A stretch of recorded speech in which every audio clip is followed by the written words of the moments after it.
Hi and welcome to my channel Crafty Come Lately. I'm going to share with you a card I made, and it's based on a design from Pat and Bill, who sent me a thank you card when Bill opened up his channel and asked for name suggestions for his channel.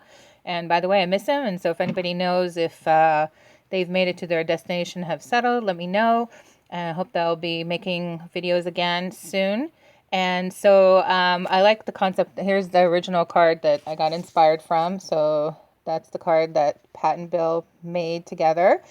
And so I changed the measurements a little bit to be easier to cut down to. But before, I'll share the stamps I used. And I am inspired to use my old stamps.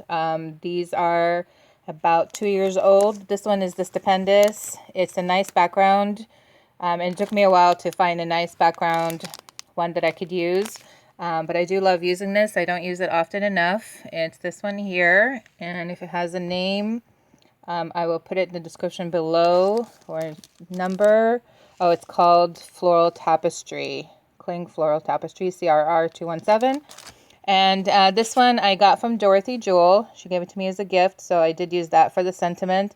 And I tried to ink it, and then I went in with my fingernail and erased the border part, because the border was only on one part, and I just wanted the sentiment right here.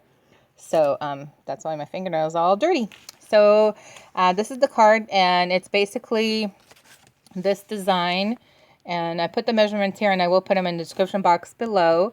But it's basically 5 inches across by 3 3/4 down, and that's the first layer. What you're going to do is put the impression on one card just like that, and that would be the measurement, 5 inches by 3 3/4. And you can, what I wind up doing is stamping it with Versamark ink, and then brushing it with Perfect Pearls and from Ranger. I wind up using this color. It's kind of a plum color. It's really pretty. Looks a little brown, and then it has a shine of the purplish. And I don't know if you can pick that up here. So all you do is you stamp it on one single card. This one is, I stamped it with a pigment ink purple, and then I put a clear, whatchamacallit, embossing powder. So it's a different texture, but it's the same idea. So it's 5 inches by 3 3/4. Then that's all. And then in the back, or however, you'll cut it down to these measurements. So you'll also, well, first you measure and you cut. So the next size is 4 inches by 2 3/4. The next size down from that is 3 inches by 1 3/4. And that way you get a 1/2 inch in this way, 1/2 inch this way. So it's a lot easier to measure. And hopefully that makes sense. And after you do the 3 slices, this is just the other side of this one for the sample. After you get the 3, you'll cut it out. I used an X-Acto knife and just went around. So you'll go around the blue, like in here, which is the inner frame. Then you'll go around the green, which is the second frame. And of course, the third one just stays as is. So you'll get 3 frames.